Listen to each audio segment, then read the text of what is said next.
जय माता दी। मेरे सभी प्यारे दोस्तों, मैं लक्ष्मी शर्मा बड़ों को चरण स्पर्श, छोटों को प्यार और बराबर वालों को दिल से नमस्कार करती हूँ।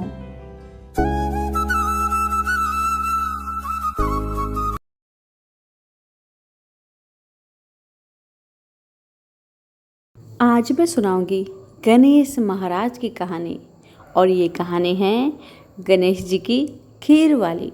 कथा को पूरा सुनिए और अच्छी लगे तो लाइक शेयर अवश्य कीजिए। अब सुनिए कथा। एक बार गणेश जी एक छोटे से बालक के रूप में 1 चम्मच चावल और 1 चम्मच दूध लेकर सारे गांव में घूम रहे थे और वह हर किसी से एक ही बात कहते, कोई मेरे लिए खीर बना दो, कोई मेरे लिए खीर बना दो।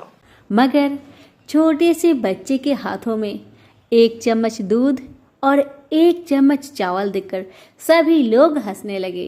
कहने लगे, देखो ना, इस बच्चे को देखो, 1 चम्मच चावल और दूध लेकर गांव में घूम रहा है और कह रहा है कि मेरे लिए कोई खीर बना दो। इतना कह कह कर सभी लोग हंस रहे थे, लेकिन किसी ने भी उस बालक के लिए खीर बनाकर नहीं दिया। बाल रूपी गणेश जी कुछ दूर और आगे बढ़े तब उन्हें एक झोपड़ी के पास एक बुढ़िया माई बैठी हुई नजर आई। जब बुढ़िया माई ने उस बालक के हाथ में 1 चम्मच दूध और 1 चम्मच चावल देखा और सुना कि कोई मेरे लिए खीर बना दो, तो बुढ़िया माई ने सोचा, चलो मैं ही इसके लिए खीर बना कर देती हूँ। तब बुढ़िया माई ने उस भेष रूपी बालक को बड़े प्यार से बोला, बेटा लाओ चावल और लाओ दूध, मैं तुम्हारे लिए खीर बना देती हूँ। जब बुढ़िया माई अपने झोपड़ी के अंदर जा रही थी, तभी बालक ने कहा, माता थोड़ा बर्तन बड़ा लेकर आना। माता ने सोचा, चलो बच्चे के मन रखने के लिए मैं बड़ा ही बर्तन लेकर आती हूँ। और माता ने वैसा ही किया। अपनी झोपड़ी में जाकर जो सबसे बड़ी बर्तन थी उसे लेकर बाहर आई। तब बालक उसमें दूध डालना शुरू कर दिए। दूध से बर्तन तो भर गई, मगर चम्मच का दूध समाप्त नहीं हो रहा था। बूढ़ी माई ने अपने घर के सारे बर्तन को बाहर ला दी और सारा बर्तन दूध से भर गया। ये देखकर बूढ़ी माई तो आश्चर्य में पड़ गई। वह मन में सोचने लगी, जरूर ये बालक जादू टोना जानते होंगे, तभी तो 1 चम्मच दूध से सारा बर्तन भर गया, मगर चम्मच का दूध समाप्त ही नहीं हुआ। अब भेष रूपी बालक बूढ़ी माई से कहने लगे, माई मैं नहा कर आता हूँ, तब तक तुम मेरे लिए खीर बना देना। जब खीर बनकर तैयार हो गई तो बूढ़ी माई के पोते पोती खीर खाने के लिए रोने लगे। तब बूढ़ी माई ने गणेश जी का नाम लेकर चूल्हे में थोड़ी सी खीर डाली और कटोरी भर भर कर अपने बच्चों को दे दी।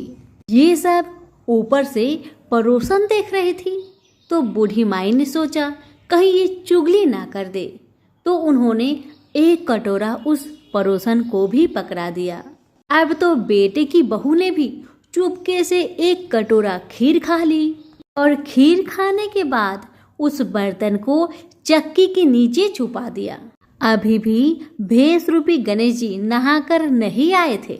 बूढ़ी माई को भूख लग रही थी, तो बूढ़ी माई ने भी एक बड़ी कटोरी में खीर भरकर दरवाजे के पीछे बैठकर हाथ जोड़कर सच्चे मन से कहने लगी, हे गणेश जी महाराज, आपका भोग लगे। इतना कहने के बाद बूढ़ी माई खीर खानी शुरू कर दी और तभी ही भेष रूपी गणेश महाराज चले आए।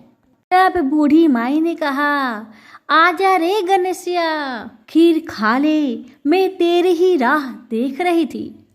तब भेष रूपी गणेश जी ने कहा, माई मैंने तो खीर पहले ही खा ली। बालक की बात सुनकर बूढ़ी माई ने कहा, तुमने कब खाई खीर? तब भेष रूपी गणेश जी ने कहा, जब तेरे पोते पोती ने खाई तब खाई थी खीर, जब तेरी पड़ोसन ने खाई तब खाई थी खीर, और जब तेरी बहू ने खाई तब भी खाई थी, और अब तूने खाई तो मेरा पूरा पेट भर गया।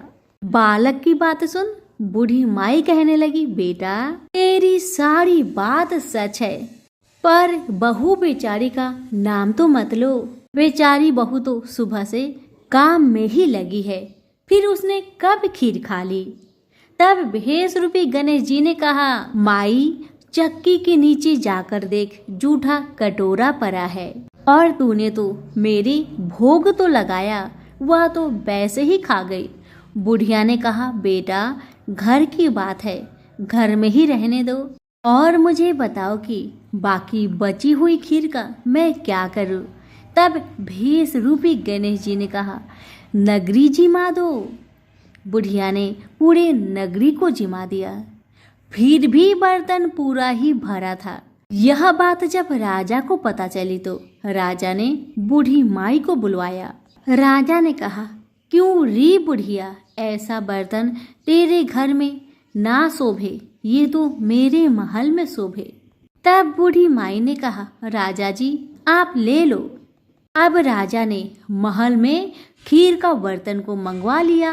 लाते ही खीर में कीड़े मकोड़े, बिच्छू, कंगले हो गए और खीर से दुर्गंध आने लगी। ये देखकर महाराज ने बुढ़िया से कहा, ए बुढ़िया, अपनी बर्तन को वापस ले जा मैंने तुमको दे दिया। बुढ़िया ने कहा, महाराज जी आप देते तो पहले ही कभी दे देते, यह बर्तन तो मुझे मेरे गणेश जी ने दिया है। बुढ़िया ने बर्तन वापस लिया, वैसे ही वह सारे खीर सुगंधित खीर में बदल गए।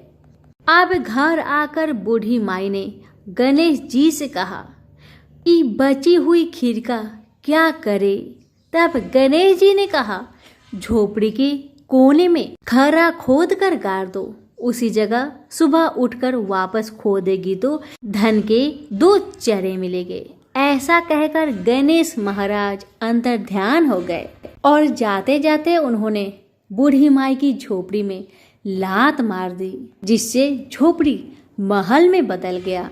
सुबह बहू ने फावड़ा लेकर पूरे घर को खोद दिया तो कुछ भी नहीं मिला। बहू ने कहा, सासू जी थारो गणेश जी तो झूठो है। सासू माँ ने कहा, बहू मारो गणेश झूठो तो ना ही है, ला मैं देखूं। वह सुई लेकर खोजने लगी तो टन टन करते 2 धन के चढ़े निकल आए। बहू ने कहा, सासू जी गणेश जी तो साचो ही है। तब सासू ने कहा, गणेश जी तो भावनाओं के भूखे हैं। हे गणेश जी महाराज, जैसे आपने बूढ़ी माई को दिया वैसे सबको देना। कहानी कहने वाले को, हुक्कार भरने वाले को और आसपास के सुनने वाले को सबको देना। तो प्रेम से बोलिए गणेश महाराज की जय हो।